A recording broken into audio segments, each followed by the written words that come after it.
Arteta! What a strike! What a screamer! Zola! And a fantastic goal! Arsenal back in it! And here's Limpar, lines it up, finds the net. Arsenal in front. It's time to lace up those boots. It's time to tighten the shorts. Put down the lager, switch to the water, rub some horse placenta all over your body. It's preseason, and we're getting back into shape. This is the Arsenal Vision Post-Match Podcast. My name is Elliot Smith, and you can block me on Twitter at Yankee Gunner. It feels good to be behind the microphone, and the only man who was willing and able and ready to be in shape, to be committed and dedicated to the hard work that is needed to be done. That's right, our Mesut Ozil Tim, he's not here. Our Alexander Lacazette, our Aubameyang, Paul, Scott, they're not here. But that hard worker, that grafter in the midfield, wait, we don't have one of those, but we have a Clive. He's here. Clive is on Twitter at ClivePAFC. Hello, Clive. Hello. I'll start with a simple... Yeah? Mm-hmm. You can call me Vieira. I like Vieira. Do you know what I mean? He's my main man. He is the best player in our history. So perhaps a Carrera? Could you be a Carrera? Or are you too big for that? I'm a little bit bigger than him. That's all I'm going to say. Fair enough. I need to just start the pod off with a very simple question, and it's one that you should find no problem answering. Is it indeed coming home? He's coming home. It's coming home? And I'm drinking the wine already. It's coming home. It's coming home. It's coming home to the semi-finals at least. Maybe even the final. I mean, I have to admit, look, I don't expect much from the U.S. team when it comes to a World Cup or indeed football whatsoever, but good Lord, of all the years not to make it to a World Cup when one half of the draw is wide open, right? Yeah, exactly. You get these moments, don't you, every now and again, and it feels good. And even if they lost the other day, there's been a massive success about English football. I'm not sure we're going to talk about it, but what Southgate's done is, I think, it's incredibly interesting. Well, I do want to ask you something. I just quickly, and you can get back to Southgate, but how do you, because I would love to root for England. I mean, I don't have any ill will towards the nation that birthed the nation that we just celebrated our independence from you, but, no hard feelings, right? But I cannot cheer a Harry Kane goal, a Dele Alli goal. I cannot get excited for these players that I find so odious during the season. I mean, how do you put that to one side when they pull on the England shirt? It's actually slightly a bit bigger than that, actually, and it's not easy watching. I can do it for most players. I just can't do it for Eric Dyer. I just can't quite do it because that's purely on his football ability. But part of what Southgate has done is he's really sort of connected the team back to everybody. And if you look at the team and you look at its sort of diversity within the group, there was a period in my young life that to support England, you need to be a certain type of English person. And this team has actually shown that actually there are different types of Englishness. There are different types of people that want to support England. And that's what's actually happening, and it's really fantastic to see a team that's primarily liked. Even a couple of the Spurs boys are liked. I mean, if you'll Trippier, for example, has been really impressive, and I didn't like him before, but I didn't really notice him, but you look at his spirit and you look at what he's achieving with his ability and how he's maximising himself and how he's become a fundamental part of our set pieces and our set piece play. He's just really achieving something. When I look and I see that, I think, you know what? Despite the fact you play for that lot of the road, fair play to you. At least you're producing when it counts. Yeah, I mean, I have to admit, I am envious of the run that it looks like is opening up for England. And certainly, if ever you're going to make it to a final, this would certainly seem like the year to do it. I mean, are you feeling pretty good about the Sweden matchup? Well, I always look at the logistics, right, and how much drink I can have on the day. And on Saturday, that is the key point. Mm-hmm. It's a 3:00 UK time kickoff, right? It's going to be 28 degrees, right? It's going to be roasting. And everybody, I reckon north of 30 million people is going to be watching this game. And it's going to be massive. And if they win, there's going to be carnage all over the UK. But without a doubt, it's going to be an amazing day. And so that's where the hope lies, right? So it's going to be a tough game. It's going to be quite a, maybe a turgid game. But I just think England have got one big performance in them. They haven't played well yet, if I'm really honest. Maybe the Tunisia game for 30 minutes.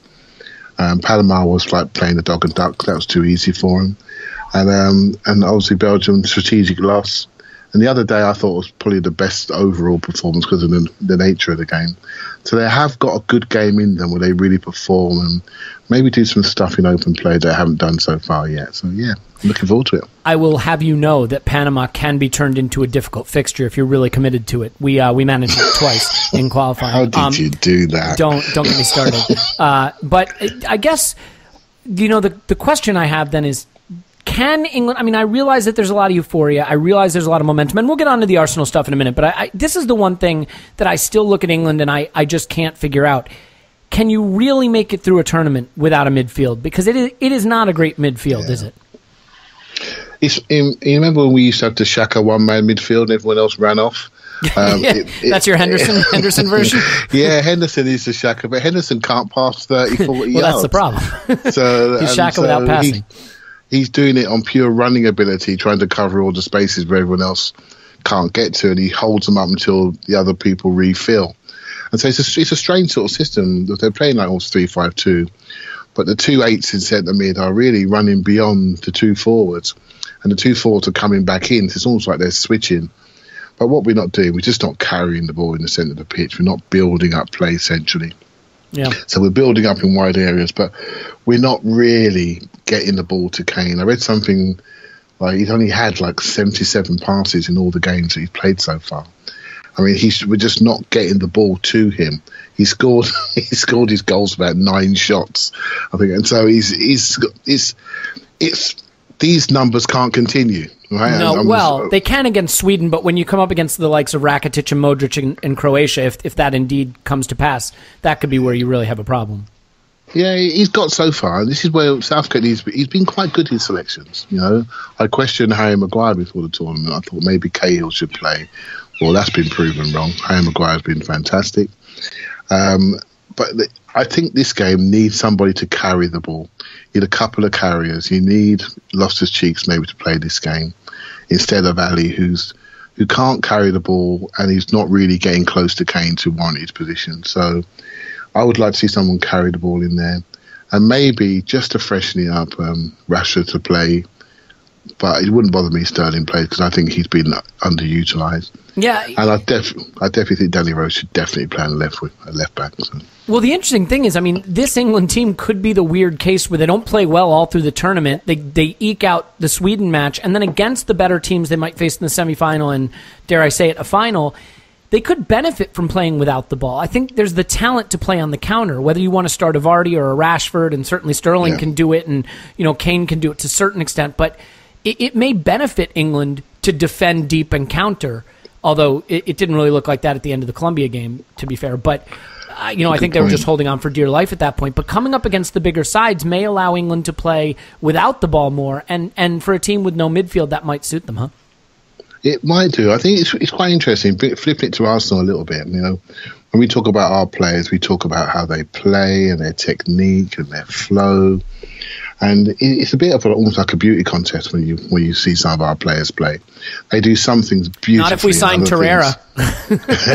And other things not so beautifully. And sometimes, in the World Cup, you see trends, right? And I think when you get international teams that come together, maybe not so often, they have to focus a lot more on those fundamentals that you hear me talking about.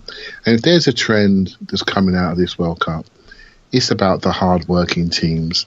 The teams that have got a good team spirit, are teams that are positionally adept, know their roles. And Sweden and England are 2 good examples of that. And Russia's another example of that. And the beauty contest teams like Spain, they're at home, right? Germany, they're at home. Germany wanted to play at a slow pace. The other team said, no, we're not having that. We're going to run you about. We're going to make you work for your money. We're going to make you work. And they ran them backwards continually. Mexico did it to them. They counter-attacked them. So I think this is World Cup. There's a theme coming out and linking to where we need to go next year. It's the basis of football. Hard work, fundamentals, win your duels, know your position, know your role. And those teams that are most prepared, that have really looked after their controllables, are the ones that are progressive. Yeah, well, speaking of progressive, I want to turn to politics for a minute, and I really hate to do this on this podcast, but I feel we need to. There's been a lot of talk about the NHS. It is obviously a treasured institution by a lot of people in England, but I am a little nervous. And so I just want to ask you, and then we'll get off the politics, do you think the NHS can survive the influx of babies in April of next year if England wins the World Cup? I don't know, but there'll be none in my house, mate, because I'll be unconscious. It's pretty hard for you to make a baby that way. I thought you were going to get into the state of your tubes and whether they still function, and I don't need that information, and I appreciate you not sharing it. But you've done your work in that department already, so congrats on that. Moving on. So before we get to Arsenal, let's talk transfers, and I guess this will pertain to Arsenal in some level. Cristiano Ronaldo is rumored to be going to Juventus. Now, it seems insane, and I still am struggling to believe it, but there's so much smoke and nearly fire, and it could be announced anytime, hell, even before this podcast is released. In the event that Ronaldo does move to Juventus, let's just play around with some hypotheticals in terms of the dominoes that could start to fall here. How do you see the ripple effect impacting sort of all the clubs and all the big players? And is it possible that even with the new deal, that a Ronaldo move to Juventus could put Kane squarely in the sights for them to make a big bid for him this summer? It's quite interesting that Kane got his contract just before the World Cup, in case he did well, which he's done. And let's flip it to Spurs for a second. The value of their squad is increasing by the hour. Right, so with players like Trippier, like Davinson Sanchez, who had a great game against England. I don't know about Dele Alli so much. I think he's been just okay. Dele Alli, he's not quite done it, but he's English, right? So that's 80 million there straight away. They've got Eriksen as well, who's again is at a good age and contract is long. If he went to Barcelona, that's north of 80 million again. And they've got a very high value in their squad, and they build their value really, really well. And then you think about Ronaldo, you think about the fact that I think Real Madrid, they buy him for 80 million how many years ago? And he's won them 5 Champions Leagues, whatever it is. Basically, they might make a profit on him after all the money he's made them. So I think what you could argue that's been a decent return on investment. You could, just a touch, right? It made them a few quid, right? So the rumours that I've heard is that hopefully be done on Saturday for Juventus. So you have the 7th day of the 7th month and have CR7 arrive. That's what I heard. Can we just stop just for a second, though, Clive, and laugh hysterically at the fact that if United don't buy Alexis and give him the 7, they're probably squarely in line to be getting Cristiano Ronaldo, and instead they've got a piano-playing Chilean who's probably in severe decline? He is, and basically he mirrors what Rashford and Martial can do for them, and they're giving him £500,000 a week, so good luck with that. But the rumours are that Higuain may go to Chelsea. That would be the domino that falls to make room for him. Does that mean Morata moves on? And Morata could move potentially, who's not happy there, so he could end up going back to Spain or back into Italy somewhere. And it also could mean that Kane could be under threat, but actually the rumour is Neymar going to Real Madrid, and this is going to help them pay for that, right? So I don't see Kane leaving Spurs, if I'm honest with you. He's a homeboy, humble lad. New stadium, they've got to fill that up. New stadium, he wants to lead them out. He wants to be there on that new stadium. I think the next season, depending how the first year new stadium goes, is when Tottenham's squad is going to be really tested. But you can see they're starting to renegotiate their contracts now because they've got higher revenue. So Levy's not full. He kept them low in the old stadium, kept them low while they're at Wembley.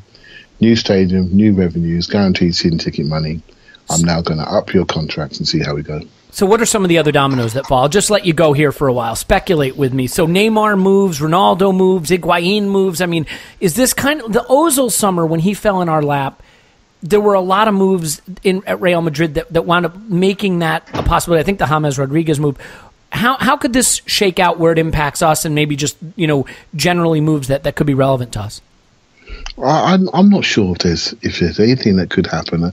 The old Benzema rumours, they seem to be quiet. I don't think we need that sort of player. The defensive players are way too far away from us. I just don't see anything falling out of this. I don't see. I think it's just going to be a top table type movement. I think Chelsea might benefit a little bit, and Spurs could benefit in a year or so when Benzema runs out of gas, and I think Kane could, depending if he does get itchy feet, there's only one place he's going to go, and that potentially could be, if the manager goes there, that could be the only thing that could take him away. Pochettino goes there, I think he goes there with Kane in his pocket. So that could be interesting. But in the near term, I don't see anything coming Arsenal's way. I don't see that affecting us. What do you see? What do you think? Yeah, obviously you could go into the land of craziness and say, well, if they're getting rid of Ronaldo, they're bringing in Neymar, maybe they turn over the whole front line, maybe they sell a Gareth Bale. I mean, do we need a Gareth Bale? Everybody could use a Gareth Bale, but he's an injury risk. He's getting up there. He would be ridiculously expensive on a huge wage, and it's an area of the pitch that you could argue isn't the priority. I mean, we need a true wide player, so I don't know that there are any dominoes that fall there that make a huge difference for us. If Neymar is leaving PSG, then I don't see how in the world Ousmane Dembele could be leaving. I know there was a rumor that he might go out on loan or something, but that doesn't feel plausible if Neymar leaves. So yeah, I have to agree. I don't see how it influences us necessarily, but I mean, there is one transfer that's still dragging on a little bit. I mean, are you feeling pretty good that we're going to get the Carrera deal across the line? Well, I've been reading all my Twitter ITKs, and they've told me it's happening, right? So I'm sleeping good. But beyond that, there's lots of solid information about the father saying certain things, and I think it's done. I just think it's a matter of timing, courtesy to the fact that Uruguay in the World Cup. And let's be honest, the performances he's putting in is just making everyone even more scared now. Yeah. The fact that actually, he's getting noticed, right? I mean, that's the worry. Is you go to the World Cup, you play even reasonably well for a team that goes deep, and suddenly there are teams looking at him that maybe weren't before. Yeah, but the thing is, right, when you see a player that plays properly, that knows where to stand, knows his role, knows when to engage, knows when to drop in and cover, can travel with the ball, can have recovery speed, can drive forward with the ball. When you see that player and you know we've got him, everyone's excited. So what does that tell you about what we've been looking at for the last 2-3 years? Where we just haven't had those attributes in our midfield. Yet we've been trying to say that these players work. Well, they don't work. It won't work to the highest level unless you have people that can do those jobs. And when we see it, we know it. And I think I'm hopeful for next year that the rebuild isn't finished. And we get to see more of those key skills in our midfield. And when we do, we are going to compete. Yeah. It's as simple as that. We are going to really compete. Because at the top end of the pitch, we got some real special talent that don't always get a chance to show because we're fighting from 1-0 down and the game changes, right? So we need to focus on the centre of the pitch and obviously rebuilding the defence. Yeah, well, the thing that interests me about Lucas Torreira is, I mean, I've been watching him a lot in the World Cup. I mean, he didn't start every game, but he did start against Portugal. He only completed 21 passes. I mean, 21 of 24, so, that's a great success rate. But what really impressed me is how he just dropped in and shielded the two center backs and how he cleaned up everything and how he arrived in the box to break up crosses and how alert and aware he was defensively. And I actually thought he looked a little bit nervous on the ball. I thought he played a decent number of conservative passes, and he was hitting some of those passes a little too gently, the way you do sometimes, I think, when the occasion is very big. And look, let's be honest, he's a young player, and he's in knockout rounds of the World Cup, so I cut him some slack. But he definitely had what Xhaka doesn't, that ability to drop in, track a man, be between the man and the ball, get goal side, get into the right positions. And then you watch Xhaka by comparison against Sweden, and you see him getting ghosted past and bypassed when, he puts a foot in the ground and he's off balance. And I think he was bypassed for one of Sweden's goals. And again, this is not to pick on Xhaka. It's to say that Torreira has the qualities to play that deepest role more effectively, I think. And I think his quality on the ball is certainly there from what I've read, but off the ball defensively, that's really where Xhaka lacks quality is what he does off the ball, and Torreira certainly has it. So I think he would be a great addition and maybe a great compliment because Xhaka can play 100 passes in a game at 90%, and he can play the intermediate value build-up passes, but off the ball he's a liability, and Carrera clearly, without having the ball at his feet, can influence a game. Yeah, absolutely. And so I always believe when a player walks on a football pitch, they walk on a pitch with a certain psychology, right? They walk on with their primary skills in their head. So you can see what Carrera's primary skill is. You just described it beautifully. Right? We can all see it. He knows his role. He knows he can smell danger, but he can also play. He can also move off the spot. So that's great, right? So, but he's not thinking 100 passes. When Xhaka goes on the pitch, he's thinking, right, you lot, give me the ball. Give me the ball. I'll get us going. I'll set the rhythm. I'll set the passing. I can go long. I can go short. I've got the pace to pass. Okay, I'm 6'2", so you put me in the basis team, so I'll do my best to defend. But it's not natural for me, but I'll do my best. I'll work hard. But what is natural for me is to run support lines and move that ball quickly and make good passing decisions. And players know he's comfortable on the ball because they give him the ball.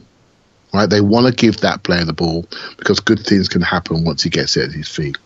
Now, what we've done with Xhaka, we've asked him to do everything from the baseline midfield.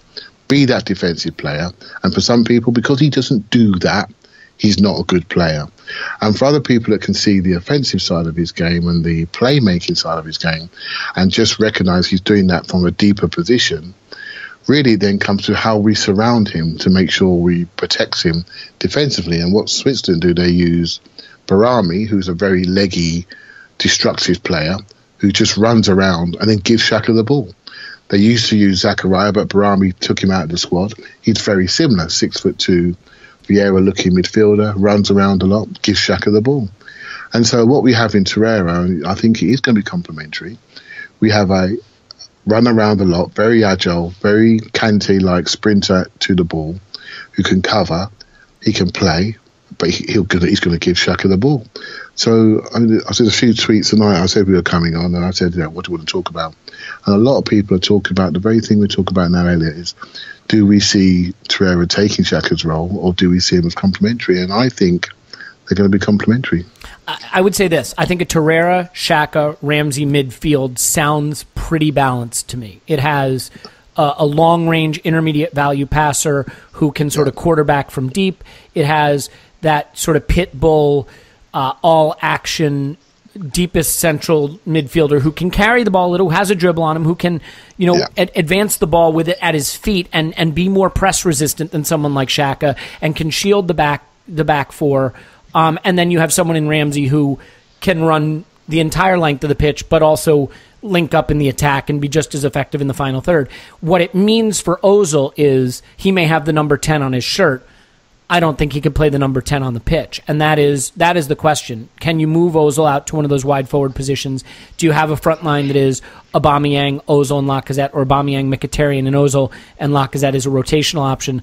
I don't know. It's going to be interesting. I mean, I think what is fascinating is that Mesut Ozil is probably the best number 10 in the world in terms of the traditional number 10 role, but very few teams that are really, really good play with a traditional number 10 anymore. And so, how do you take a guy who is the best at a role that doesn't really exist anymore at the top level and get the most out of him? And that's really a good question. Well, I say it's a good question because I asked it, of course, but what do you think?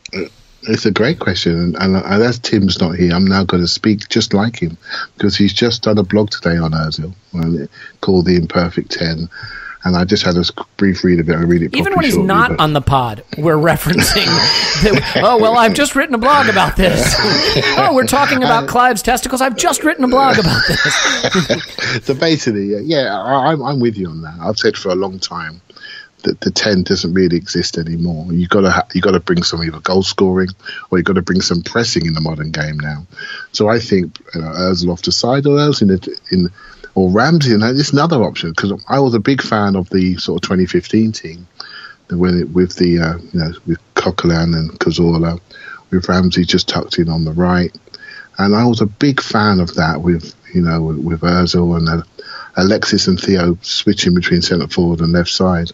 I really like the balance of that team, and people kept saying to me, you can't have Ramsey playing off the right, but I liked it, and because I just felt he was freer there.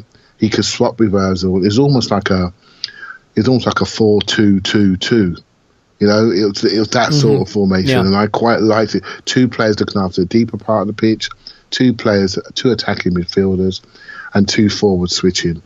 And then when we were off the ball, we sort of went to a 4-1-4-1 off the ball, defended that way. I really like that team, and I wouldn't mind seeing a version of that team reappear this year, because I think we have the players for it. And again, people keep trying to say, you know, how can we fit this player? How can we fit that player in? I don't care about that, mate. I just want to see the players see the system we're going to play and fight for that shirt and see who comes out on top, regardless of contracts, regardless of status. Let's just hope that the ones that are performing right, do the roles right, wherever they are, we're just making assumptions, they're the ones that get picked. Yeah, I think the other thing we can assume, one thing that I think has been an unfortunate hallmark of late period Arsenal was just poor spacing across the pitch. In particular between the midfield and the defense, and just the acres of green grass in the center of the pitch behind our central midfield that was expected to be covered mostly by one guy. And in the case of Xhaka, certainly not the guy to be doing that. I think we can expect that under Emre, there will be more even spacing across the pitch, that we won't see huge areas of the pitch exposed that way. Now, I mean, he may employ a pressing system that does leave some of that exposure, but that's another story. So I think the attributes of the players will be different in a different system, right? I mean, based on what they're asked to do, we may have very different views of them. And I think that is no more evident than it will be at central defense. I think every central defender at Arsenal, who still is able-bodied, so obviously, you know, not Koscielny at the moment, has to almost be given a free pass for reevaluation, working in a system that may be a little more coherent defensively. And that leads to the signings we have made, Leno and Socrates. So we already opined on Lichtsteiner, I think, on a previous pod. I think the sort of sensible viewpoint is that he is a backup right back there to educate Bellerin at some level and also just give Bellerin the chance to occasionally not play a game, which was not available to him last season. So certainly sensible. I have more concerns about Socrates and Leno, so I'm curious to get your opinion. Let's start with Socrates. The website going big on the This Is Sparta angle with all of their social media content. But, you know, doing some reading on him, he is coming off a pretty rough season at Dortmund. He is 30. He is a player who has been very good down the years, but I've read some things about him that definitely give me pause for concern. How do you feel about the signing, and do you think he is going to step right in and be a leader of the central defense? Do you think he's going to have to fight for his place? How do you think he'll be utilized, and what are your expectations? It's one that slightly worries me, and because I never thought we needed Mustafi. I thought he was too small, not dominant enough, not quick enough. Socrates is like a slightly bigger, more dominant version of Mustafi. If you look at some of the YouTube highlights, so many right-footed slide tackles in the right side of defence, covering a fullback that's not there. Right, and but where he does seem to be quite good at, he's actually quite a good dribbler. He seems better on the ball. He can carry the ball, so he can carry the ball out. He seems heavier and more robust in the tackle, more no-nonsense. So I think he's going to have a more confidence in his ability to win duels. And what's going to happen there is I feel that because he's got more confidence in his physicality, he won't be making rash decisions. I always felt that Mustafi wasn't quite physical enough, and so he felt he had to make quick decisions. When quick decisions work, you have a great game. When quick decisions don't work, they're called rash decisions. Right? And there were too many rash decisions from him, and I feel that's lack of physical confidence. Right? So I think Socrates will have more of that. People say he's not quick. Well, he's as quick, if not a bit quicker than Mustafi. So I think basically Socrates was a signing we should have made before we bought. Instead, we bought Mustafi. That's what we should have done. But now we're buying him 2-3 years later. So I'm more listening to him. And I know we're all desperate for information. And I'm not sure if you're going to touch it, but there's a number of training videos coming out. Yeah, we'll definitely come on to that. Yep. Yeah. And basically, I'm just looking at him and I'm listening to him, actually. And I think where we could really see something from him is he definitely seems like somebody who's got the leadership thing, and he's a talker, and we need that. He's a positive talker. We definitely need that, and we need someone that really cares about defending. So I'm not screaming from the rooftops, but I am sort of hopeful he's going to bring an ingredient that we lack, which is a bit of defensive leadership. We've had good defenders, but we've had no leadership back there. Yeah, and look, I am willing to give him a pass for his, quote, poor season that he had for Dortmund, because Dortmund had a poor season. They had a coaching fiasco. They had a lot of problems, and it seems like it was a situation where it was going to be hard for anyone to thrive, and he certainly did not thrive in it. And I think that's true of a lot of Arsenal players. So if we're going to give the Arsenal players the pass, we certainly should give Socrates a pass. I think my worry comes from the fact that he is described as being a very front-footed defender, so as you touched on, sort of like Mustafi, and I don't think you can have two center backs whose both of their instincts is to attack.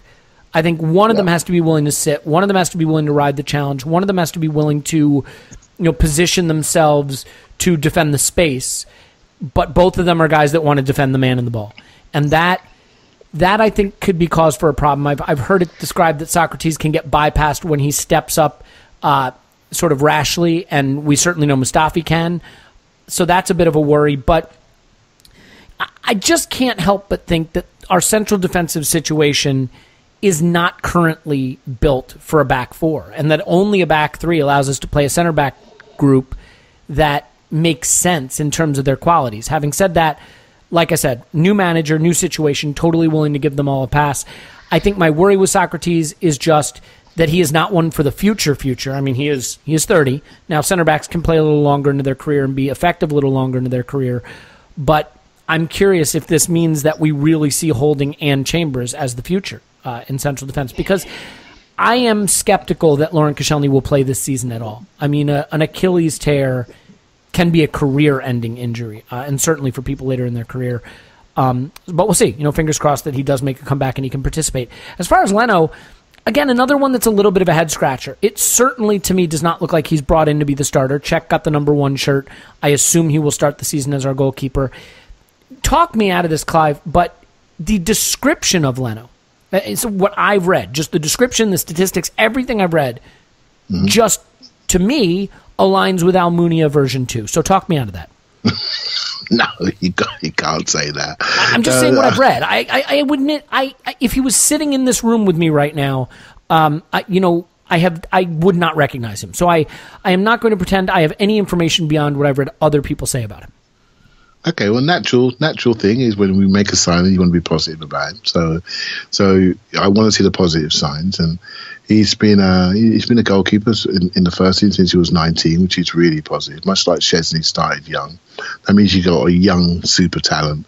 That goalkeepers don't often arrive at that level at that age. They tend to get farmed out to lower league clubs for much longer. So he got into the first team quite young. That tells you he's got something. I think he's learned his trade in the spotlight of the first team. And I think maybe this move has come along at the right time. He's at an age where he feels ready. He's at an age where he needs to find that elite club where he plays the core part of his career in. I think 26 is a great age for a goalkeeper to get to buy somebody. When you look at Martinez, for example, I think he's 25. I think if you sort of project forward in a year's time, that could be our number 1 and number 2. They're similar age, similar sort of growth into the first team level. And I think Martinez, who's not replayed many first team games, but has the attributes to be a very good goalkeeper. And I think he's at least tall enough to be a goalkeeper. That's a step in the right direction. Yeah, to compete with somebody that's a similar age, I think that's good. You get a bit of spirit going. You get a little bit of kindred going there. I think that'll be good. I think Peter Cech's role this year will definitely be. I think Leno will end up the number 1. But there's no rush. We'll see what happens. We've got 2 very good goalkeepers. Just because he got the squad number doesn't mean anything, right? It just means he didn't have number 1 and he was the number 1 last year, Cech was. So I think just how you utilise an experienced goalkeeper like Cech to bring Leno into the environment, to help him and to help Martinez as well. And I think let's see what was happening in a year's time, because the young goalkeeper, I know he's very inexperienced, Macy. I'm a fan of him. I saw him once live, and I really like him. He's very young, but he needs to get out on loan and play some first team minutes this season. and maybe Martinez stays and be more of a support within the club. So yeah, that's my sort of 3, and Ospina obviously moves out. But yeah, I'm not as negative on this one, mate. I think he's got real potential, and I'm interested to see when we get to see him live. Yeah, I can certainly tell you that what would have been the most hilarious outcome in the history of football is David Ospina knocking England out of the World Cup. That would have been a tough pill, a bitter pill. Well, isn't it classic Ospina? He makes a fantastic save to his left, and then let's be honest, Eric Dyer's penalty was there to be saved. Yeah, and he didn't execute it, and that is classic Ospina.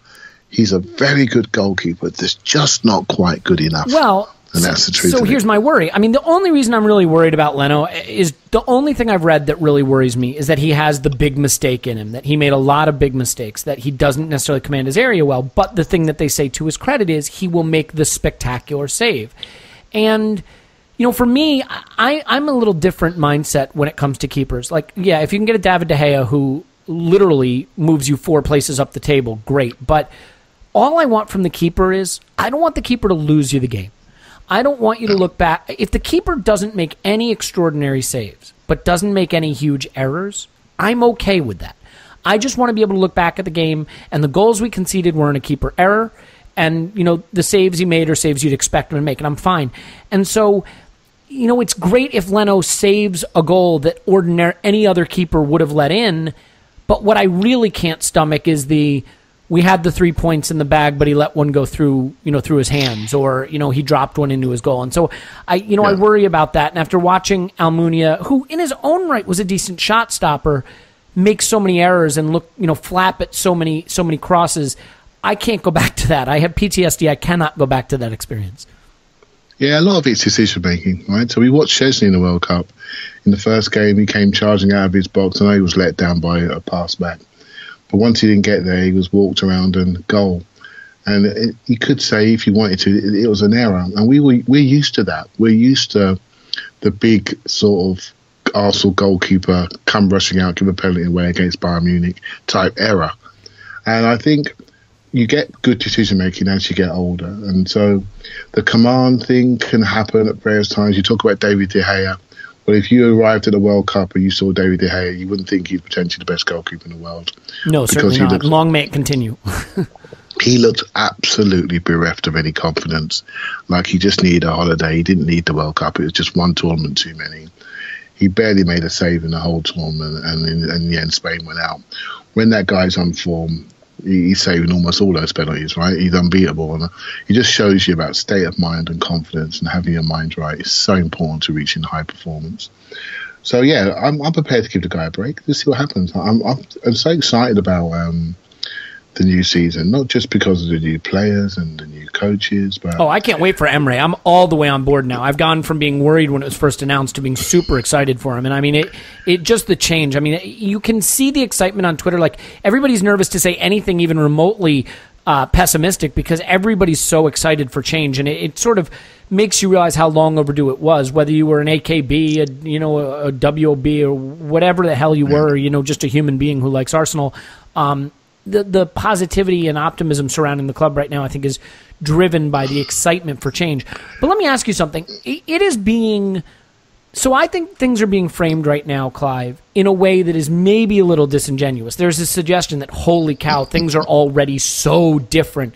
Look at the training videos on social media. Look at the 3 signings we've made. And yet I look, and at this time last season, we had signed a £50 million striker, and there were a dozen training videos on Arsenal Twitter. I mean, are we overreaching in our attempt to see change everywhere, to see hope springing eternal because we're desperate for it, or is it really as big a change as we think? Mate, that's a great question. I was just thinking that myself. I mean, there's a situation. There's a bit on the training videos where the players are drinking water, and someone said to me, "I never saw that with Wenger giving the players water." He's only known for totally transforming like hydration and nutrition and scientific. I mean, we are writing a lot of revisionist history. We are. I'm a little worried. There was a picture of Bold smiling next to Emre, and I saw someone tweet, "Never seen Bold smiling in a training picture before." I mean, it's a bit over the top. I got another one for you. So the players turn up and they shake the coach's hands. And someone said, I've never seen Wenger shake anyone's hand. I'm thinking, I've seen it 1,000 times. In every professional club, the first thing you do when you arrive at training is shake the coach's hand across all different levels, academy levels, etc. It just shows you how positive everyone is. They're almost overly positive. But I'm afraid Emery's going to have to solve world hunger and world peace and beat Man City and Chelsea on the same day to actually reach everyone's expectations, which is a real worry because he's just a human being. He's a new human being, but we all want him to succeed so much that we're almost wishing it to existence. And I just and with worry a squad that just loses. finished sixth, right? I mean, let's not forget, we just finished sixth. We've signed a 30-year-old center back, a backup keeper, and a backup right back. So while I'm super, super excited and I think we have a good squad, the worry with being overly optimistic right now and seeing it as a whole new dawn is if it is a little rough at the outset, that could swing, that could have overcompensate towards the pessimism too quickly, couldn't it? It could do. I think it's interesting how the club are managing this change. I'm really interested in that. And there is a level of transparency that maybe is not the same as last year. And that's nice to see. I'm not sure if we needed Gazidis to shake the players' hands when they arrived at training today. But you know what? There's a team effort behind the club. Or not? I know you're a big Gazidis guy. And I do like him. I think he's done some good things. But is he injecting himself into the footballing side of things maybe too much at this point, that he's overcompensating for maybe the degree he was kept away from it and now he's overly invested?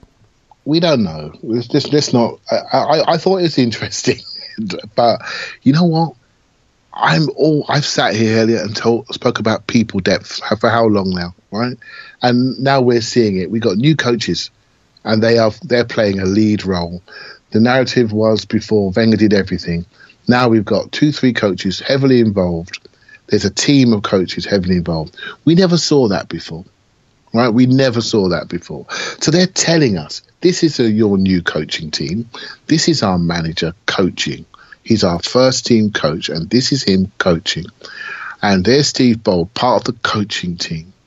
And I just think it's really interesting watching Emery sort of establish himself with the group. There was something I picked up on, right? I know everyone's searching for little snippets to try to make wild conclusions. But I just saw a little bit when Emery sort of walked over to the players for the first time.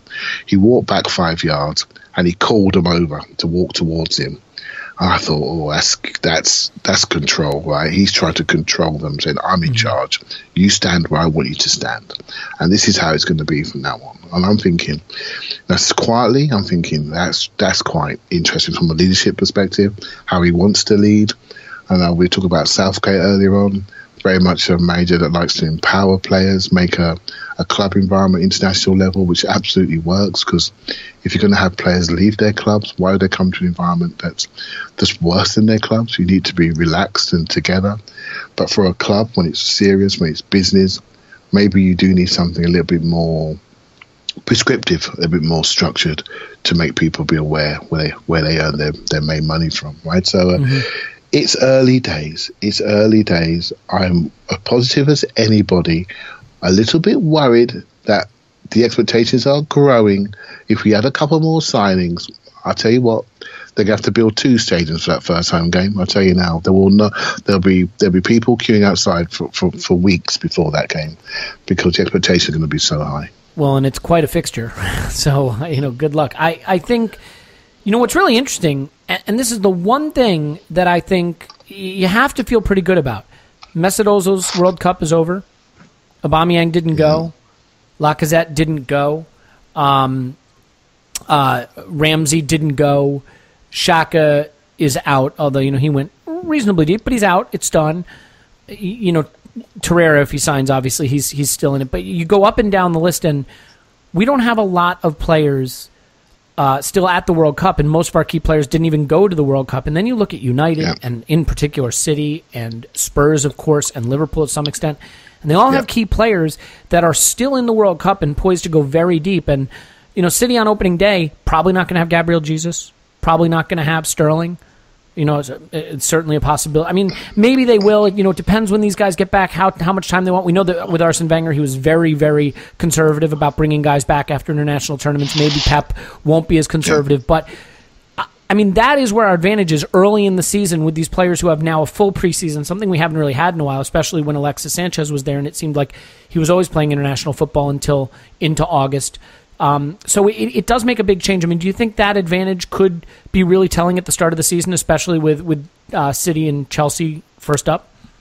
Yeah, I think I'm one of these fans that loves preseason. I generally love those games. I always go to the Emirates Cup games. I always try to catch a game preseason. And people say, why do you bother? You don't learn anything. Well, I think you learn a lot. You learn a lot about what they're trying to achieve. You can hear a bit more. You can see how players come back, what shape they're in.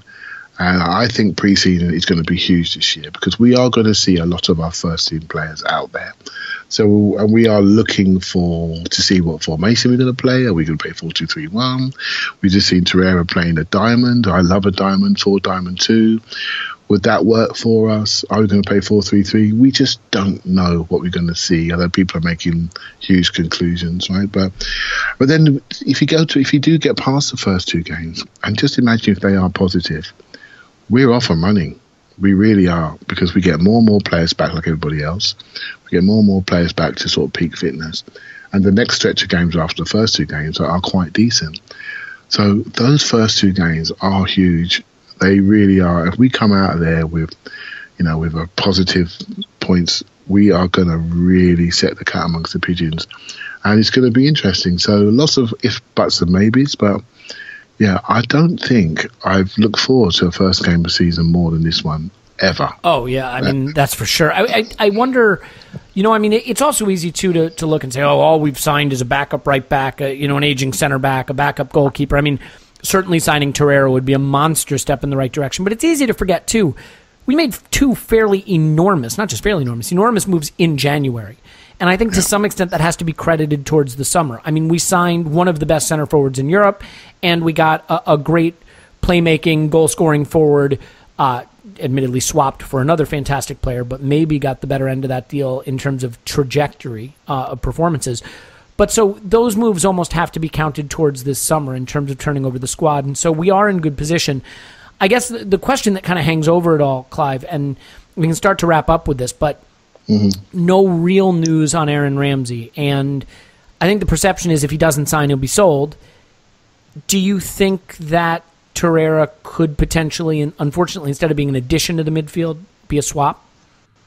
No, not a direct swap, obviously, but you know what I mean. He comes in and Ramsey goes. No, I think I just got a feeling Ramsey's going to stay. I just think he's going to stay. I just see somebody that wants to be in a different environment, and we've now got a different environment, and he's going to be a lead player in that environment. I don't hang on to players. In my mind, if he was to go, it wouldn't concern me because we'd replace him and we'd use those funds. But I think he's going to stay. I don't see a massive market for him out there. I heard James talk about a number of clubs that are looking out for him. I haven't seen it. I haven't read it. That means those clubs know that he's pretty comfortable at Arsenal. He's just negotiating. And his agent's back from holiday now, I heard, and they're now pushing on with those negotiations. There's 5 weeks till the transfer window ends, as it ends earlier in the UK now because of the Premier League has agreed to end it before the season starts. So that means we've got a couple of weeks to really work this out, and then if not, he needs to be moved on. He needs to be replaced. So next week or so, we're going to find out, right? And I'm pretty relaxed about it. If he stays, great. I think it's more important that we use him properly. I think that's the most important thing. And he understands what role he has to play in the team. Less freestyle, more structure for me, and let's use the talents that he has got. And let's not overplay him. Well, again, let's make sure that we use players like Maitland-Niles to potential. Give him that time off. And we wouldn't have said that a year ago, but that boy's moving on. And I think one of the things I'm really looking forward to actually is some of the younger players who are, I can see physically changing in front of our eyes. They're just, Eddie Nketiah, for example, he's just changing physically, growing in confidence. If he gets a chance pre-season, let's see what he can do, right? So that's going to be, I think the unknowns are going to be the interesting piece. And there's so much unknown this season, hence why the excitement is so high. Yeah, and I'm sorry, but a new manager, a lot to be excited about. You're in London, you're still at a big club, and to look and see Aubameyang and Lacazette and Mkhitaryan and Mesut Ozil and realize like there's going to be a lot of opportunity to score goals, to get assists, to play some dynamic football. I just don't know where Ramsey's going to go, where he's going to be in a better situation. Don't get me wrong, there are clubs in better situations, but I don't know that they're in for him. So, I do hope he stays. I think the other thing is, much like Mesut Ozil, Aaron Ramsey is an enigmatic talent in the sense that he is supremely talented. I think people underestimate just what a talented player he is. But I say enigmatic in that how you get the best out of him in a functioning system, in a coherent system, is unclear. And I don't know that Arsene ever solved that problem completely. So, Emre has two real challenges on his hands, I think, in those two players, two really mercurial talents in Ramsey and Ozil that need to be deployed in a way that makes the team play cohesively, but also does not lose the benefits of their very unique talents. So we'll see how that goes. Agreed. Yeah, and that's what he's here for. He's here to take what is, I think, a fairly talented group of players and reshape them into just a more coherent unit that can get us back into the top four and who knows, even challenge for the title. So, I think that just about covers it. I don't know that there's much else to say. I guess the only thing I would ask you is, wide forward is an area that's been pretty clearly a need. We don't really have a natural winger. Do you have any inclination that we might make a move for a player like that, or do you think it'll be purely opportunistic if something maybe falls in our lap, or not at all? Opportunity for me if something happens. I think the player that obviously, let's assume Carrera's coming, right? So that's the centre of the pitch sorted out. We've got the numbers there. We've got different attributes there. The player that's really missing for me is let's just look at Socrates as potentially the right centre-back starter. I can't tell you who's going to be the left centre-back starter. Is it going to be Mavropanos? If it is, that means he's made a step on, and if that's the case, I can live with it because I think he's going to be fantastic. Or do we need to buy that left centre back? That's the position that's staring at me, and potentially left back. Again, if we're gonna have a new Arsenal, a new dynamic Arsenal, the areas that you look at are fullbacks, and you make sure you have fresh fullbacks. And I'm not sure that a 32-year-old Monreal, I know we just bought a 34-year-old, but he's got the youth drug, right? He's very energetic. I'm not sure if there's a potential to potentially lose that player. It wouldn't hurt me again if we're going to bring somebody younger and dynamic in. So again, that's how you change the identity of a team, by adding energy, dynamism, and the fullback areas are the places that you could focus on. But left centre half for me is the problem position. We haven't solved it. Chambers isn't a left centre half. Holding plays there, but he'd much prefer to be on the right, in my opinion. Mavropanos plays there, he can do the job. Mustafi's a right centre half. Koscielny's a left centre half, but we won't see him until Christmas. So that's the position that's really staring at me that we need to solve. Yeah, I don't disagree with any of that. I think that will do it. It's a summer edition. We're in preseason training. We don't want to overdo it, pull a muscle, have an early setback. So we'll call time on it right there. But I do want to thank everyone for listening. We have a lot of really exciting things planned for the upcoming season. I think it may be one of Arsenal's best seasons in a long time, certainly one of their most interesting, but it will certainly be the best season of the Arsenal Vision Post-Match Podcast. So please stick with us. If you do have it in your heart to give us a 5-star review and say nasty things about Tim and Paul and Scott, we would be more than happy for you to do that. My name's Elliot Smith. Please block me on Twitter, Yankee Gunner. And Clive is one you should follow, though. Follow him on Twitter at ClivePAFC. Clive, always a pleasure. Thank you very much, my son. Enjoy it coming home. He's coming home. It wants to be home, and I hope you enjoy it. I'm already ironing my outfit for the Saturday session. Can't wait. Fantastic. All right, well, we'll definitely come back to you with another pod before the season starts, talk about preseason games or maybe the arrival of Carrera or, Ousmane Dembele or Mbappe or whoever we sign. It'll be great. In any event, enjoy the football, enjoy it coming home, and we will talk to you soon. Cheers.